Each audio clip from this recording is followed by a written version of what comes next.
पिछली कक्षा में हमने पढ़ा था अजंता गुफा कहाँ स्थित है, किसने इसकी खोज करी और इसमें कितनी गुफाएं हैं, इन सब के बारे में। आज हम पढ़ने जा रहे हैं इनकी गुफाओं के विवरण के बारे में।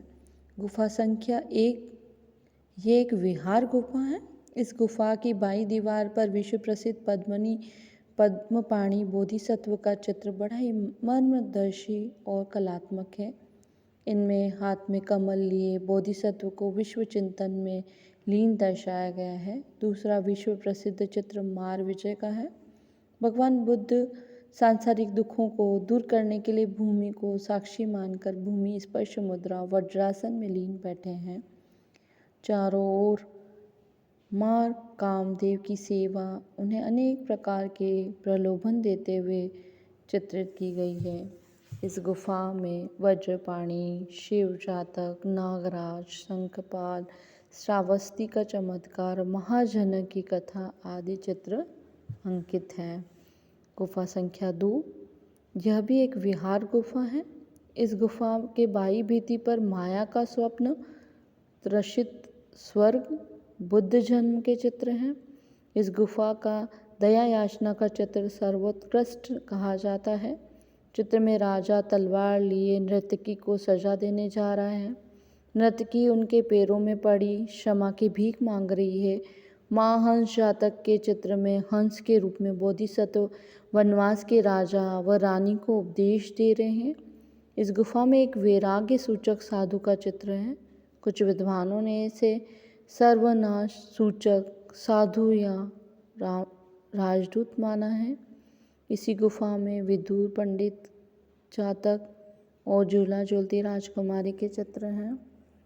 अजंता के चित्रों की अनुकृतियाँ सर्वप्रथम मद्रास सेना के कप्तान रॉबर्ट गिल की अध्यक्षता में 1845 से 1866 ईस्वी के मध्य बनी। उसके पश्चात जे स्कूल बम्बई के प्राचार्य जॉन गिफ्ट्स ने 1872 से 1885 के मध्य पुनः प्रतिलिपियाँ बनवाईं।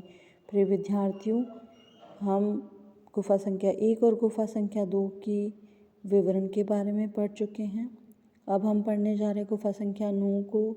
यह एक चैत्य गुफा है। इस गुफा में स्तूप पूजा वाला विश्व प्रसिद्ध चित्र है, जिसमें लगभग 16 व्यक्तियों का जो एक समूह है स्तूप की पूजा की ओर बढ़ता हुआ अंकित किया गया है। इसी गुफा के भीतर भाग पर बाईं ओर खिड़की के ऊपर कंदरा पर एक वृक्ष की छांव में 2 नाग पुरुष बैठे हुए चित्रित हैं। इसी गुफा में पशुओं को खदेड़ते हुए चरवाहे अंकित किए गए हैं। ये तो हुई गुफा संख्या 9 की विवरण। अब बढ़ने हैं गुफा संख्या 10 को। यह भी एक चैत्य गुफा है। ये गुफा सातवाहन काल में निर्मित हुई। इस गुफा में छदंत जातक का चित्र प्रसिद्ध चित्र है। छदंत की यह कहानी गुफा संख्या 17 में पुनः चित्रित की गई है। इस कथा के अनुसार पूर्व जन्म में एक बार भगवान बुद्ध ने 6 दांतों वाले हाथी के रूप में जन्म लिया था। बाईं भित्ति पर बोधिसत्व का स्तूप की उपासना हेतु जाते राजा और उनका दल बना है। एक अन्य चित्र श्याम जातक की कथा भी इस गुफा में चित्रित है। इसका कथानक श्रवण कुमार की कहानी से मिलता है। इसी गुफा के बोधिसत्व का चित्र भी अंकित है, जिसका दायां हाथ कल्याण तथा बायां हाथ आशीर्वाद की मुद्रा में है।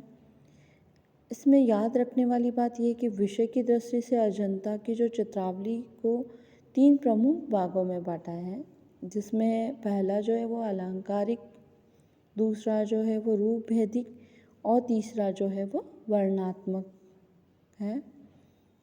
अब पढ़ रहे हैं गुफा संख्या 16 को। यह एक विहार गुफा है। इस गुफा के मध्य में बुद्ध के प्रलम्बपाद मुद्रा में मूर्ति बनी है। इस गुफा में सुजाता की खी, नंद की दीक्षा आदि जातक कथाओं का चित्रण है। प्रिय विद्यार्थियों, इसी गुफा में मरणासन राजकुमारी का भी प्रसिद्ध चित्र अंकित है। इसमें एक राजकुमारी एक तख्त पर अर्धलेटी अवस्था में चित्रित है। एक स्त्री ने उसे सहारा दे रही है और एक अन्य से उसे पात्र में ऊर्जी देने का कार्य कर रही है। संपूर्ण चित्र का वातावरण इतना करुणामय और भावपूर्ण कर देता है। इस गुफा में बुद्ध को दूषित वर्ण में, आदेश वाले चित्र में बुद्ध को दूषित स्वर्ग से अपने अंतिम जन्म हेतु अवतरित होते हुए चित्रित किया गया है। इस गुफा में सबसे सुंदर चित्र है मरणासन राजकुमारी का। बड़ा ही मार्मिक और बड़ा ही सुंदर चित्रित किया है। जिसने भी इस चित्र को चित्रकारी की है, दर्शक वहाँ देखता है तो वो एक बार तो उसको खड़े होके उसी मुद्रा में देखता ही रह जाता है। इतनी सुंदर, इतनी बारीकी से, इतनी अलंकारिक तरीके से, इतने भावपूर्ण तरीके से उस समय के कलाकारों ने इन गुफाओं का चित्रण किया। समय पूर्व काल का रहा, फिर भी उस वक्त भी ऐसा कहते हैं कि किसी पढ़ाई की ज़रूरत नहीं थी, किसी दीक्षा की ज़रूरत नहीं थी। वो अपने भावों को किस प्रकार गुफा मंदिरों में इतने भावपूर्ण तरीके से चित्रण किया है कि हम और आप तो उसको देखते ही रह जाएं। प्रिय विद्यार्थियों, वो कुशल कलाकार थे, कह सकते हैं हम। दीक्षा शिक्षा नहीं होने के बाद भी उन्होंने इतना सुंदर सामंजस्य भावपूर्ण चित्रण कार्य अजंता की गुफा में किया है कि ये हमारे लिए एक प्रेरणास्पद चित्रण कार्य है, जहाँ हम उनको देखते रह जाएं। इस तरह का चित्रण कार्य है वहाँ पर। दर्शक जो भी जाता है एक बार अजंता एलोरा की गुफाएं ज़रूर देखता है। अजंता में बहुत ही सुंदर चित्रकारी है। ये गुफा संख्या 17 की बात करेंगे हम अब। यह भी एक विहार गुफा है। इस गुफा में सर्वाधिक प्रसिद्ध चित्र राहुल समर्पण का है, जिसमें भगवान बुद्ध ने भिक्षा मांगने पर यशोधरा अपने एकमात्र पुत्र राहुल को समर्पित करते हुए चित्र गई है। इसमें बहुत बड़ा ही मार्मिक, एक माँ का कितना बड़ा दिल होगा कि उसने भगवान बुद्ध को अपने बच्चे को, उसको पुत्र को, राहुल को समर्पित करती है। इस चित्र में उसको भिक्षा दान करती है अपने पुत्र का। बड़ा ही सुंदर और बड़ा ही बारीकी से चित्रण कार्य किया है। इस गुफा में मृगजातक और सिहाला अवदान की भी कथा चित्रित है। अजंता के चित्रों में रेखाओं के प्रयोग से गति, लय, संयम, संतुलन है।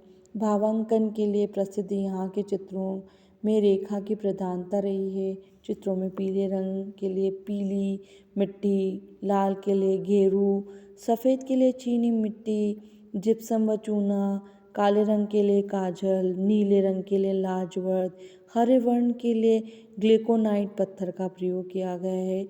लाजवर्द बाहर से आयात किया जाता था, बाकी रंग स्थानीय खनिजों से उपलब्ध कर लिए जाते थे।